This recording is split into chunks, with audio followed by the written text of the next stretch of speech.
Assalamualaikum dan salam sejahtera kepada pesyarah.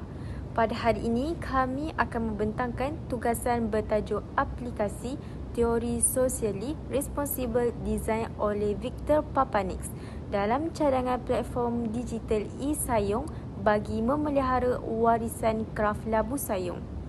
Pembentangan ini akan menerangkan bagaimana teori reka bentuk oleh Victor Papanix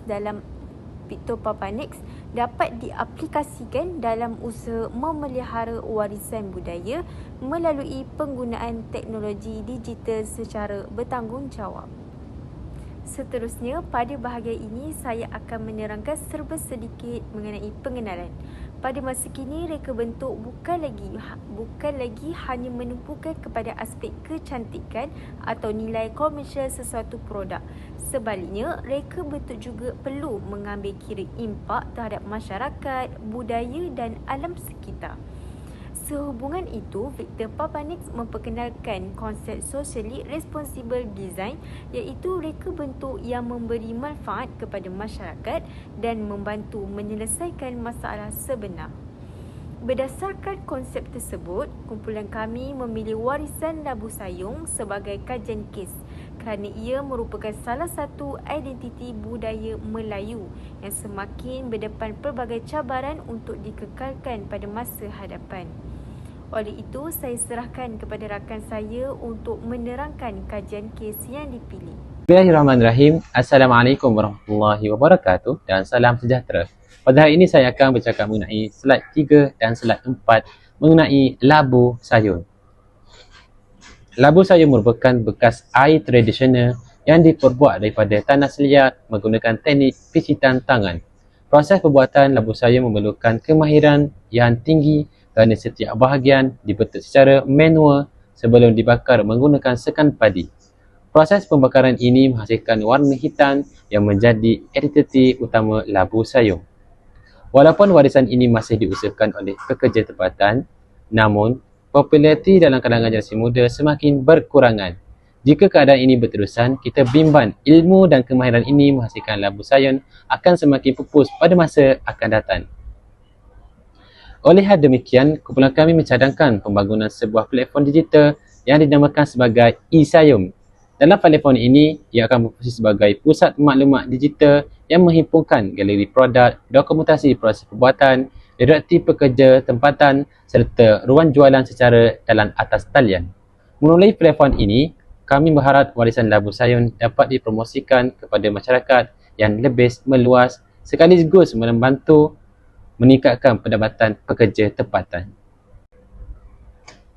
Pada slide yang keempat mengenai background isu ataupun latar belakang isu, kami akan menerangkan mengenai beberapa isu utama yang menjadi cabaran kepada kelestarian labu sayur.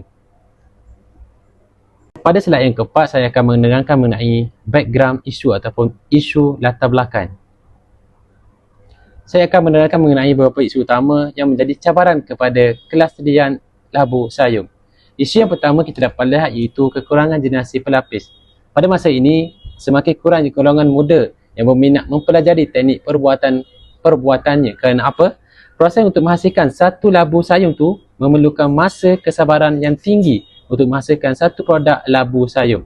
Selain itu juga kita dapat lihat pekerja tempatan turut berhadapan dengan lambakan produk tiruan yang dihasilkan menggunakan acuan moden.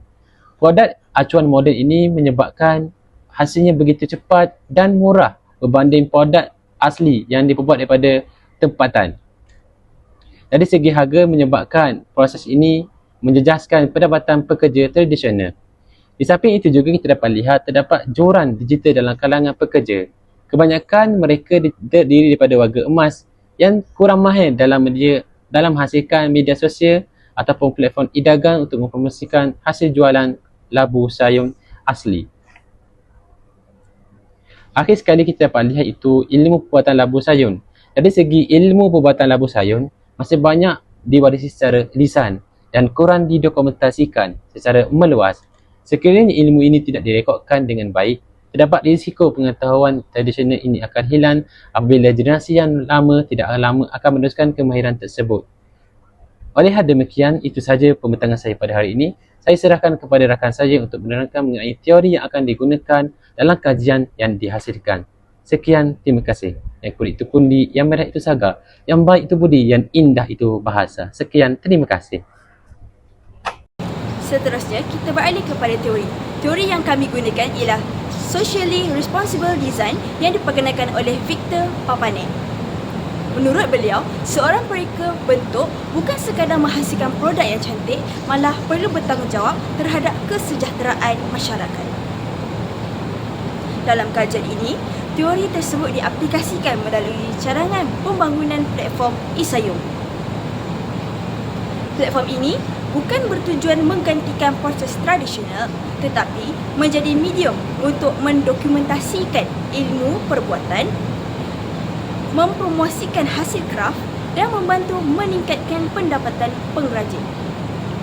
Dengan kata lain, teknologi digunakan sebagai alat pemeliharaan warisan, bukannya untuk menggantikan warisan itu sendiri.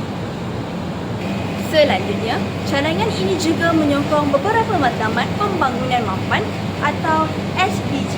Yang pertama ialah SDG 11, iaitu Sustainable Cities and Communities, kerana projek ini membantu memelihara warisan budaya. Dan yang kedua ialah SDG 8, iaitu Decent Work and Economic Growth, kerana platform digital dapat membantu meningkatkan peluang ekonomi pengrajin tempatan. Dan yang ketiga ialah SDG 12, iaitu Responsible Consumption and Production, kerana ia menggalakkan penggunaan produk yang berasaskan bahan semula jadi yang lebih mesra alam. Seterusnya, saya akan serahkan kepada rakan saya untuk membincangkan konflik etika. Seterusnya ialah konflik map. Dalam kajian ini, terdapat beberapa konflik etika yang perlu dipertimbangkan dalam usaha memelihara warisan labu sayung. Konflik yang pertama ialah antaranya mengekalkan teknik picitan tangan dengan menggunakan acuan moden. Penggunaan acuan moden dapat meningkatkan pengeluaran dan memenuhi permintaan pasaran. Namun, ia boleh mengurangkan hasil keaslian buatan tangan. Seterusnya ialah konflik kedua, iaitu memelihara keaslian budaya dengan pengubahsuaian reka bentuk mengikut trend semasa. Inovasi mampu menarik minat pengguna, tetapi perubahan yang berlebihan boleh menyebabkan identiti asal labu sayung semakin hilang. Selain itu, terdapat juga konflik antara nilai warisan budaya dengan keuntungan komersial. Jika terlalu mengejar keuntungan, maka labu sayung mungkin hanya dilihat sebagai produk biasa dan bukan lagi sebagai warisan budaya yang mempunyai nilai sejarah. Dan akhir sekali ialah penggunaan AI dan teknologi digital juga mempunyai cabarannya. Walaupun teknologi membantu mendokumentasikan dan mempromosikan labu sayung, penggunaannya perlu dikawal agar tidak mengubah identiti serta tradisi yang diwarisi sejak dahulu. Oleh itu, keseimbangan antara teknologi moden dan pemeliharaan warisan amat penting supaya labu sayung terus kekal relevan tanpa kehilangan keasliannya. Seterusnya ialah bahagian discussion. Berdasarkan konflik tersebut, kumpulan kami berpendapat bahawa keseimbangan perlu diwujudkan. Dan sekiranya hanya mengekalkan kaedah tradisional tanpa memanfaatkan teknologi, warisan ini mungkin akan semakin kurang dikenali. Namun, jika terlalu bergantung kepada teknologi dan pengeluaran moden, keaslian labu sayung pula akan terjejas. Oleh itu, teknologi perlu digunakan sebagai medium dokumentasi, promosi dan pendidikan tanpa mengubah proses asal pembuatan labu sayung. Akhir sekali, saya serahkan kepada ahli yang terakhir untuk membentangkan keputusan kumpulan. Okey, baik, sebagai keputusan akhir, kumpulan kami menyokong cadangan pembangunan platform digital Isayung. Walau bagaimanapun, kami berpendapat bahawa teknologi hanya perlu digunakan sebagai alat untuk mempromosikan, mendokumentasikan dan memasarkan produk, bukannya mengganti teknik pembuatan tradisional. Selain itu, kami turut mencanangkan penggunaan kod QR pada setiap produk bagi memaparkan maklumat perajin lokasi pembuatan dan proses penghasilan. Langkah ini dapat meningkatkan keyakinan pengguna terhadap keturunan produk serta melindungi identiti warisan budaya.